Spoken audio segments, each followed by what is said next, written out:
A very good afternoon. Thank you all for joining us today in this lecture series on domestic and international arbitration. This lecture series has been organized by LIKE, Legal Information Knowledge and Expression, and Prudential and Partners in association with Center for Research in International and Comparative Law, MNLU Aurangabad.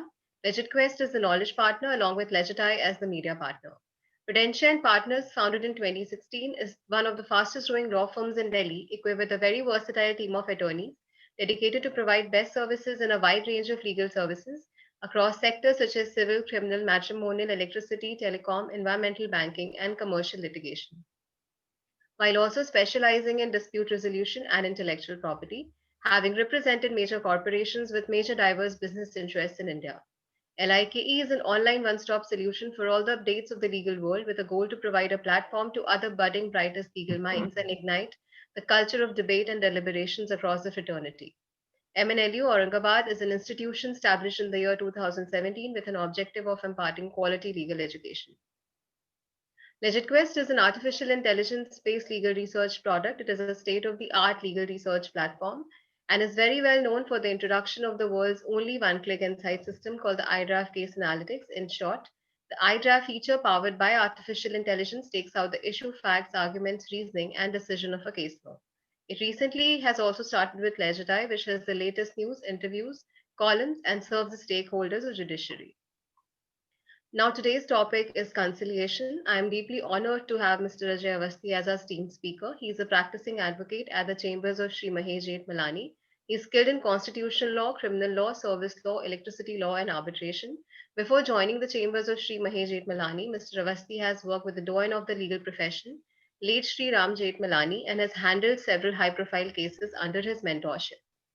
He is also empaneled as an advocate for Madhya Pradesh Paschim Kshetra Vidyut Vitran Company Limited to appear before the Supreme Court of India. He has appeared in many courts across. He is an alumnus of KIIT Law School, Bhubaneswar, and is associated with Prudential and Partners since its inception. So today's session will be for 45 minutes, followed by a Q&A session. I would request all our participants to be on mute and without video throughout the session. And all questions to the speaker can be written in the chat box, which will be taken at the end of the session if the time permits. I would now hand over it to Mr. Avasthi. Sir, please. Thanks a lot, and thanks everyone for being here when I'm delivering lecture on conciliation. So conciliation in India, that's the topic in which I'll be covering what conciliation is, what are the provisions under the Arbitration Act 1996 which deals with conciliation, what are the advantages of conciliation, what are the principles which are actually followed when anyone proceeds with conciliation, what is the definition of conciliation, role of a conciliator, and many other things will be covered in this lecture. So first of all, let us just come to where the conciliation is provided here when it comes to India. Basically, India follows the UNCITRAL model of conciliation as provided under 1980 rules of UNCITRAL model. And the same has been incorporated here under the Arbitration and Conciliation Act 1996 in Part 3 of the Act. Now, the basic principles on which the conciliation proceedings are covered or are proceeded with in this act are first that there is a non-adversary nature of conciliation, which means that there is no claimant, there is no plaintiff, and there is no such respondent of those claimant and plaintiff.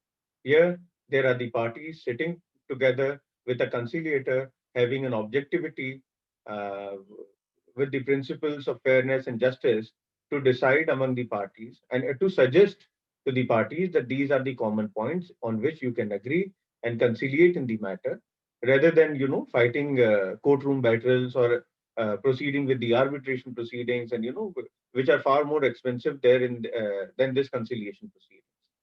So that's what conciliation is. It is non-adversary nature of proceedings. Second, it is uh, voluntary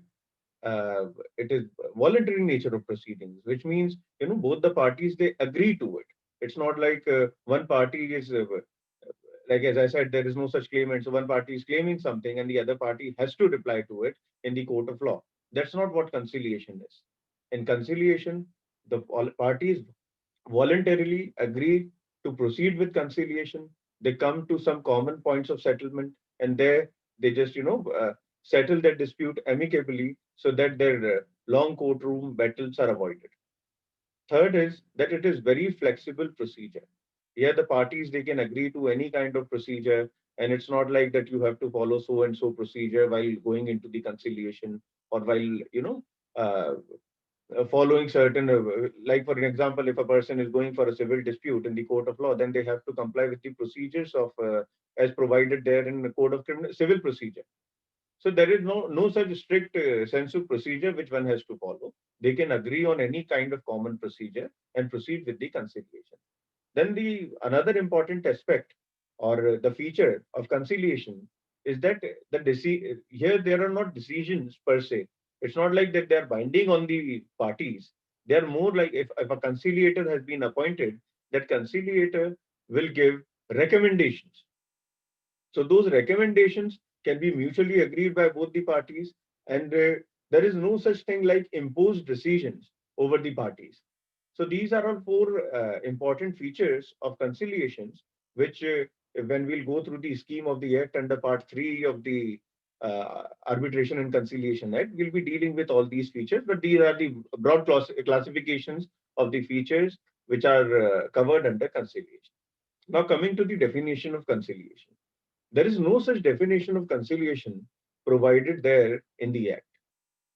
But what a general definition, if we have to give a general definition to conciliation, then simply it can be put like it's a confidential, voluntary, and private dispute resolution process with a neutral person appointed to help the parties to come to a settled negotiation. So that's what how we can define conciliation, and that's what I feel. And here there are many similarities between arbitration and conciliation, but there are various differences also between the two. Like that we'll cover in the further part of the lecture. But when it comes to the definition, both are alternative dispute resolution mechanism. This is one thing in which one, as I said, that there has to be confidentiality, there has to be voluntary acceptance of the conciliation, and then it's like an alternative dispute resolution. Now, coming to the role of the conciliator.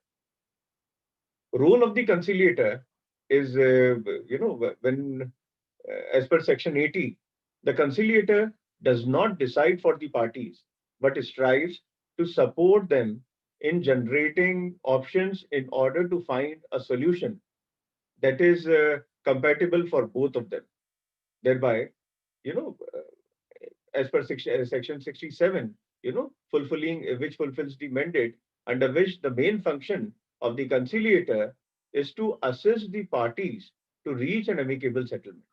When you read Section 80 and Section 67 of the Act, you'll understand that here there is no decision maker. The decision maker here in the conciliation proceedings are the parties. That too, they have to decide amicably. There is no such binding decision given by the conciliator. So the role of the conciliator is not to decide, but to support in generating a common solution for both the parties. You know, so that means now coming to the definition, the difference between the conciliation and the arbitration. Conciliation is considered more private even than arbitration. Like arbitration is a private dispute resolution mechanism than court, but conciliation is far more private than arbitration. Here, in litigation and arbitration are both means of adjudication, and a judge or an arbitrator renders verdict and impose them on the parties. But when it comes to conciliation, there is no such judge or arbitrator sitting which renders verdict. They, as I said earlier, they support or give some kind of solution to the parties involved in the conciliation proceedings. Now, the second important thing or the difference between the two is uh, generally the arbitration agreement are in writing, as per the requirement under Section 7(2) of the Arbitration Act, the arbitration agreement has to be in writing. And in case if it is not in writing, then there are certain exceptions to it, which are provided there in the Act. You know, Second thing is, so the difference between the two is that there is no such requirement of having a written conciliation agreement between the parties, or the party submitting to the conciliation has to, you know, have a written agreement or written clause there in the agreement that they will be conciliating. It can be done at any stage or at any point of time. It's this is it's more independent than that of the arbitration. So this is the second difference. Now coming to the third difference between the two, Section 30 of the Arbitration Act permits the parties to engage in conciliation process even during the course of arbitral proceedings. But uh, in arbitration, in a conciliation, it's never provided that when there is a dispute which is subject matter of conciliation, there is no provision for arbitration until and unless the dispute thereafter no longer continue to be the subject matter of conciliation. So this is the difference. Like when you read Section 30, there is a provision which clearly says that the parties can engage or may engage in conciliation process even during the course of arbitral proceedings. And but when it comes to conciliation, which is provided in under Section 77, it clearly says that any subject matter of conciliation can never be a subject matter of arbitration, cannot be the subject matter of arbitration or court proceedings until and unless the conciliation proceeding is concluded. Now, coming to uh, the provisions of Code of Criminal Civil Procedure, which deals with conciliation. So, if you read Section 89, earlier that section was not there, but after the amendment, there was the Section 89 was incorporated there in the Code of Criminal Civil Procedure, which clearly says that where it appears to the court that there exist elements of settlement which may be acceptable to the parties, then the court may refer the matter for arbitration, conciliation, and judicial settlement. So it's provided there in Section 89 of the Code of Criminal Procedure, which deals with the alternate dispute resolution mechanism, and that alternate resolution mechanism covers conciliation under Section 89 of the Code of Civil Procedure. Now, coming to the advantages of the conciliation proceedings. So, the first and foremost important advantage of the conciliation proceeding is that it is more flexible. It is more, it is very inexpensive when it comes to the other means of dispute resolution, and it is more informal. Now, flexible means that there is no such requirement of following a strict procedure. There is no such requirement of having a binding decision by uh, like it is there in the arbitration proceedings, that the arbitrator, whatever the arbitrator passes in his award or in its award, that has to be complied with. And, all these things are not there. So conciliation proceedings are far more flexible than other dispute resolution mechanism like arbitration or adjudication by the court. Now it is more inexpensive. Yeah, you can decide the place as per your convenience. You can decide the after venue. You can decide your own conciliator. It may be a family member which is agreeable by both the parties, or some common friend who can be a conciliator in the matter. So here also you have an independence. So these all things make this proceedings a bit more inexpensive than the other form of proceedings. Now, third, it is more informal. You don't have to, as we have if you'll understand the lecture, it is very clear that when you don't have to comply with many rules and conditions and laws and everything, so then it makes it more informal. You don't have to uh, do things more formally like you have to do there in the arbitration or courtroom proceedings. Now here, the parties are actually the second, another important advantage of conciliation is that parties are directly engaged in negotiating a settlement. Now, why it is important is that, it is in itself a very important thing, but the conclusion of this particular aspect is also important, that because the parties are negotiating among themselves, it doesn't make the environment hostile, and those parties can continue with their relationship and their business even at some later point of time, because there is no such hostility. The parties are negotiating among themselves, and they are into the conciliation mode, and with the conclusion of the conciliation, if they settle on the dispute, then they can continue with their business also.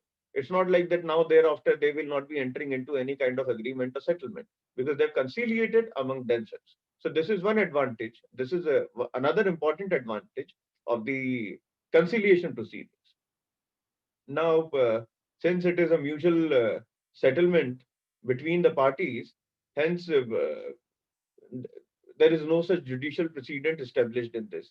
So it's more like, you in such and such judgment, this was said by so and so court, so you have to comply with this. All these conditions are also not there.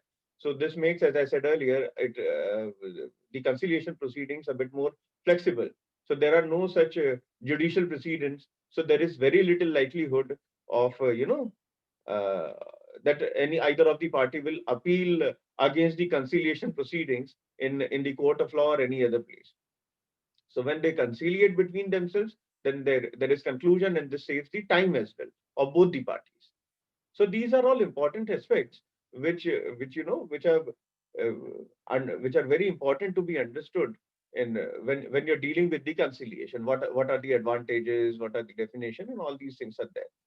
And nowadays, I can see that at times, as I was reading Section 89, at times when the court feel that the parties should settle among themselves, they themselves refers the matter for conciliation. They said, okay, why don't you decide among themselves and come to us after so and so time? So in case if you won't settle that dispute for so and so time, then we will proceed with the matter. So this is how the courts are also, giving an option to the parties that during the court proceedings also, so that the parties amicably settle the dispute among themselves without having any kind of hostility among themselves, and this saves a lot of time of the court and of the parties both.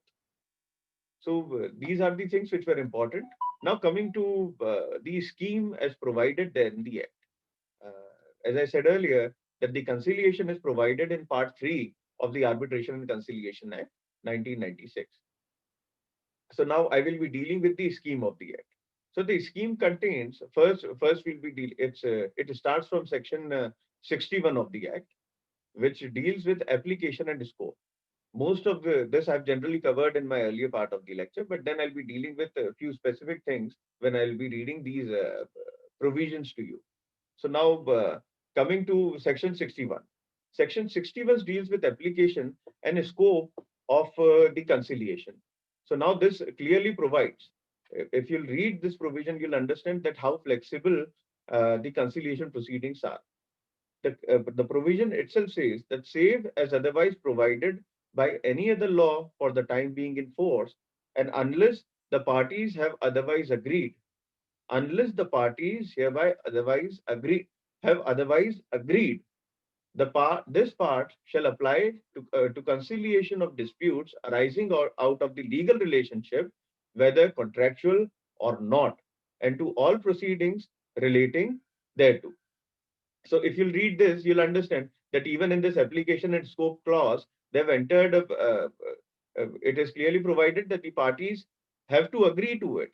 It's not like that they're bound to proceed with the conciliation. This itself uh, very clearly concludes that there is a whole lot of flexibility in conciliation proceedings.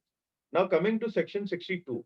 Section 62 deals with the commencement of conciliation proceedings. So here, if you understand that how the commencement of the conciliation proceedings begins, it's like the party initiating the conciliation shall send to the other party a written invitation to conciliate under this part, briefly identifying the subject of the dispute. Second, conciliation proceedings shall commence when the party accepts in writing the invitation to conciliate. If the parties if the party agree or rejects the invitation, there will be no conciliation proceedings. But if the party agrees to the invitation, then the commencement of the conciliation proceedings are commenced. So this is also very important to understand that everything depends on the consent of the parties. Now coming to clause section 63. Section 63 deals with the number of conciliators. So there is no such requirement that there should be and because it is flexible and as many numbers of conciliators can be there. But as a rule, I mean, an optional rule, that's what I can say, that there shall be one conciliator unless the parties agree that there shall be two or three conciliators in the matter. So at least one conciliator should be there, because at the end, you appoint a third party with the objectivity, having the objectivity of fairness and justice, who can come up with a probable solution or some common points of settlement. So there is an importance attributed to the conciliator. So there has to be at least one conciliator in case if you are proceeding with the uh, conciliation process. So this is important thing, that at least one conciliator should be there. Now, how the appointment of conciliator can be done? Again, that there is flexibility, and it is covered under section 64 of the Act, which clearly said that in conciliator subject to in conciliation proceedings, with one conciliator, the parties may agree on the name of a sole conciliator. Both the parties can agree that, okay, we are appointing so and so person as a conciliator. In case if they appoint more than one conciliator, take one example, if the parties are interested in appointing two conciliators, then one party can appoint one conciliator and the another party can appoint another conciliator. So this will be, two conciliators appointed in a conciliation proceedings. Then in case if there are three conciliators, then one party can agree for one conciliator, another party for the second conciliator, and then either both the parties or the conciliators themselves can appoint the third conciliator in the matter. So that this way they can appoint the third conciliator in the conciliation proceedings. So these are the things which are,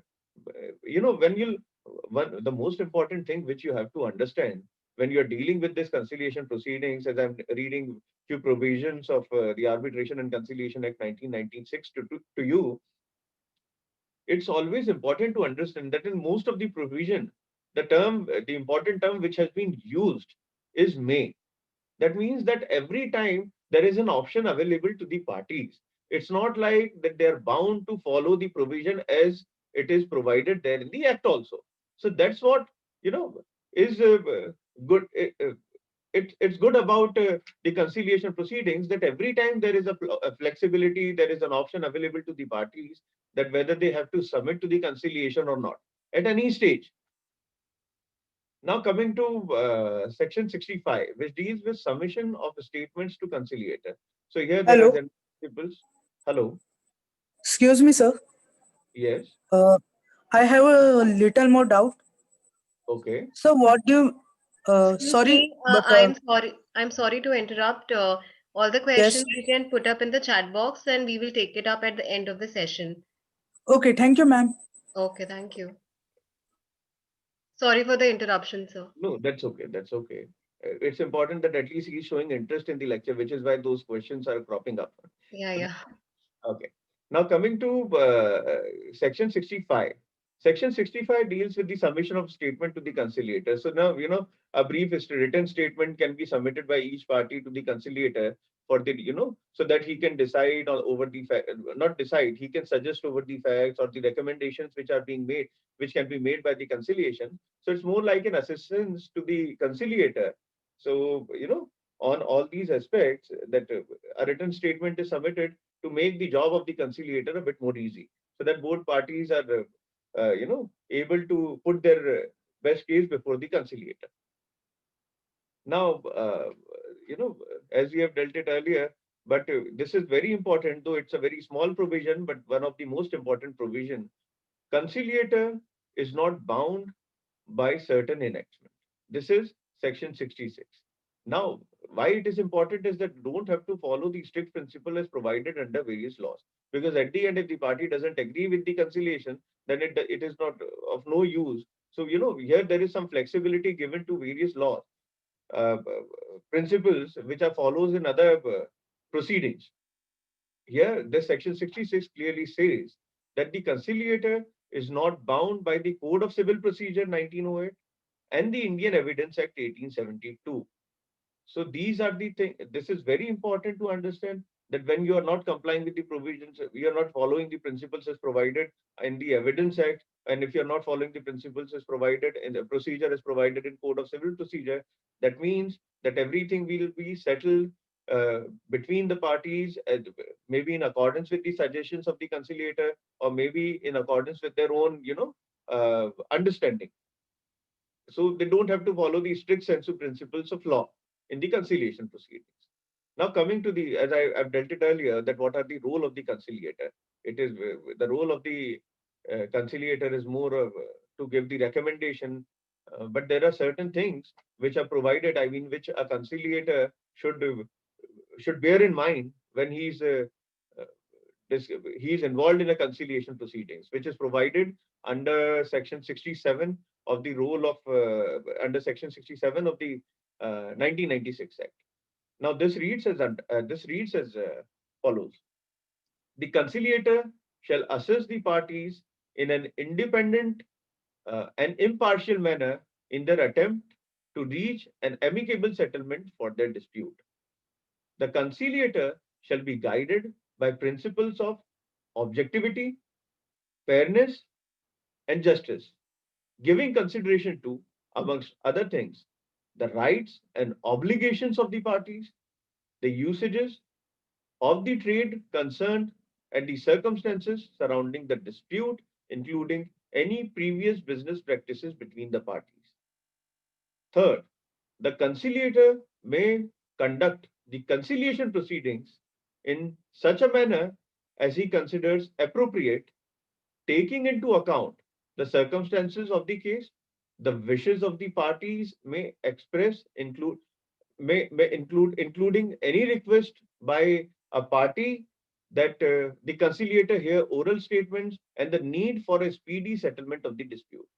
Fourth, the conciliator may, at any stage of the conciliation proceedings, make proposals for the settlement of the dispute.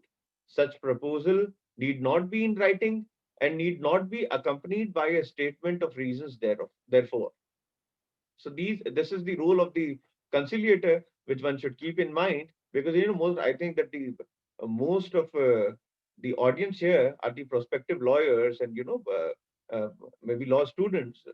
So they should understand that in case if they're interested in uh, carrying forward their career in alternative dispute resolution mechanism and conciliation in particular, so this is very important that they should understand that these are the role of the conciliator, which should be kept in mind. Then thereafter, there are various other provisions like,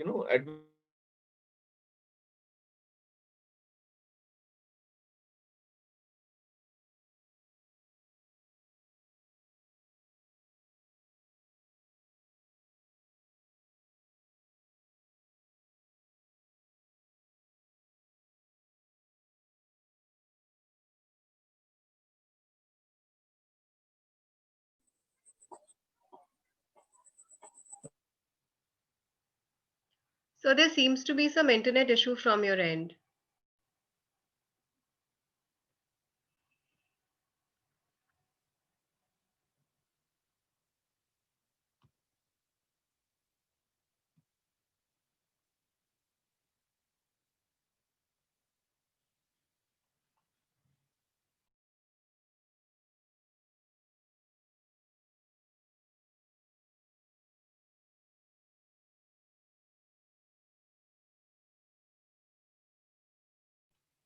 Give us 2 minutes. Sorry for the inconvenience. We'll just get back to you.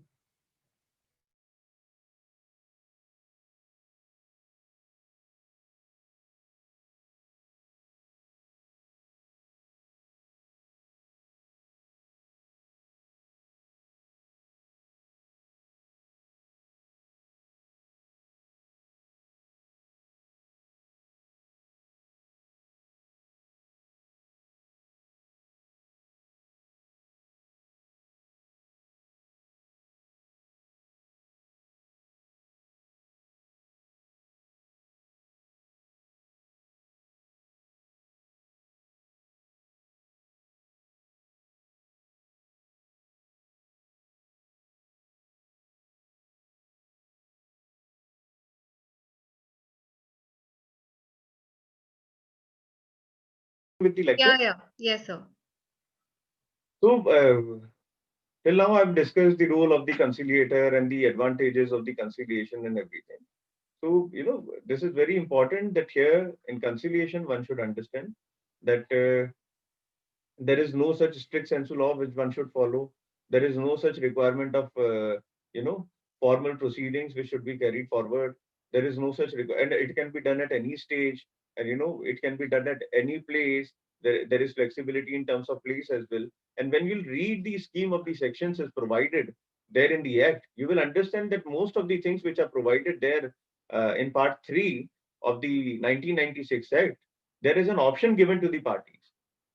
So at the end, conciliation is more about the objectivity to settle the dispute among the parties in the uh, best possible fashion. That's what I can say. The reason is that, here the parties agree, they give consent to what they've settled upon, and they can continue with their business, having no more hostility for breach of one agreement or something like that. So, it's more important for big companies as well. The reason is that in case if there are two big companies dealing with the same sector, so there are multiple agreements required to be, carried forward together. So in case if there is one agreement, there is breach of one agreement, they can settle over the dispute by way of their own conciliation proceedings, and then they can carry forward that further business transactions, not only in respect of that particular agreement, but in respect of other agreements as well.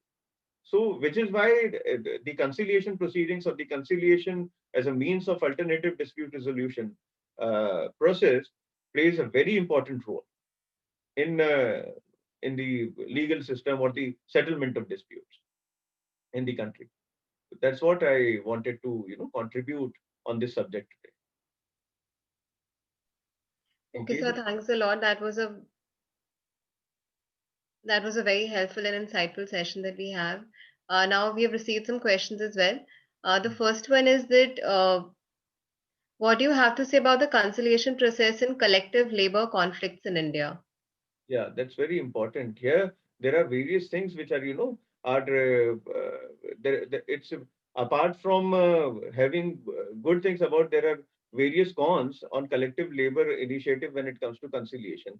But I think that, here, the most important thing which one should understand when it comes to collective labor dispute settlement and conciliation, it's important that who are the person who are dealing as a party in the conciliation proceedings, and whether here the role of the conciliator is more important than in any other proceedings, because here you have to take into consideration the justice, equity, and good conscience together, that it's not only about the individual interest of the person who is coming into the conciliation, but the collective interest of each and every uh, individual who is being represented in the conciliation proceedings.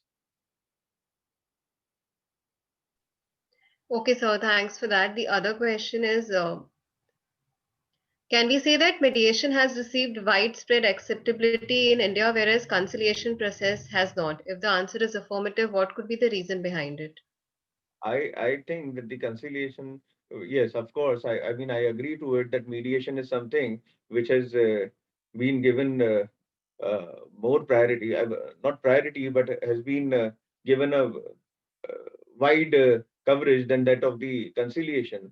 And the reason which I feel is that at the end when the matter is gone to court, because they suggest that matter should be mediated. Everything. Take for an example, if there is a matrimonial dispute between the parties, so those parties, they are referred to the mediation centers formed there in the court, and the mediator is appointed and they submit the report to the court. So which is why mediation has given a wider role than that of the conciliation.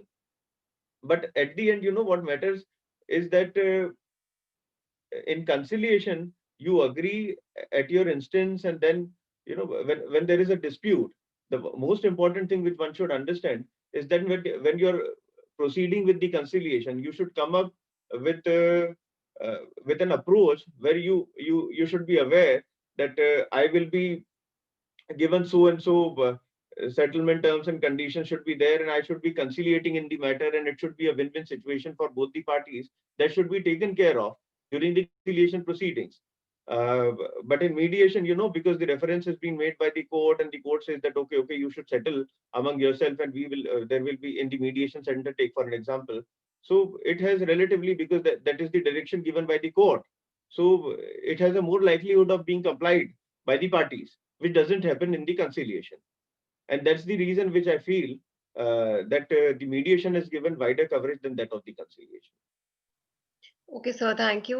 The other question that we have received is that what is the purpose of Section 75 of the Act? There is no motive to protect confidentiality of the parties, their admissions, submissions in court of law, once Mhm. conciliation has failed and the matter is in court. Mhm. So we have received this question right now. Section 75, if you read it carefully, it's deals with the confidentiality. Now, what confidentiality it deals with?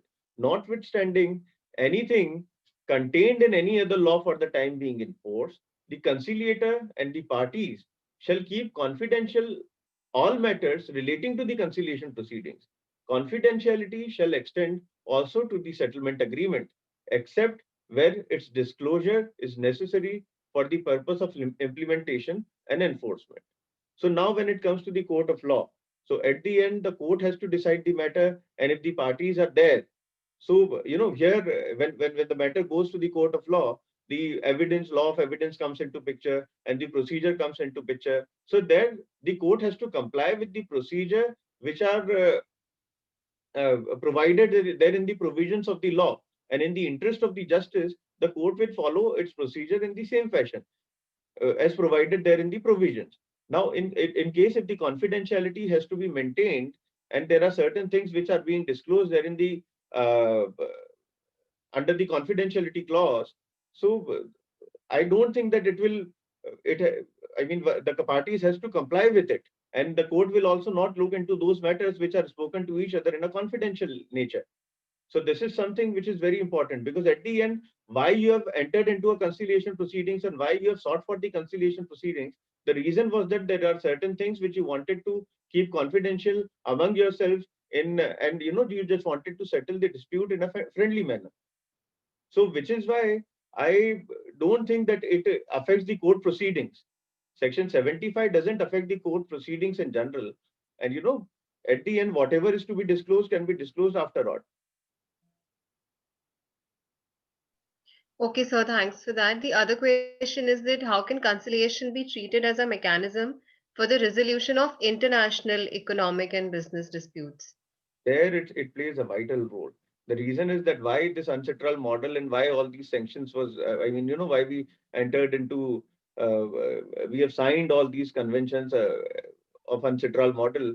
The reason is that they want to take care of the international commercial disputes. So in case if there, which has a very huge, economic and financial uh, what to say effects over various countries as well. Like two big corporates of two different companies, if they enter into an agreement and there are certain dispute which arises out of that agreement. So in case if there is conciliation proceedings going on, and if the matter can be resolved in a flexible manner as per the mechanism of the conciliation, that it can be a very effective thing, and it can resolve the dispute without having any economic uh, compromise on part of various parties, which plays a huge role in their own respective jurisdiction or country into their economic contribution. So conciliation has a very important role in the international commercial disputes.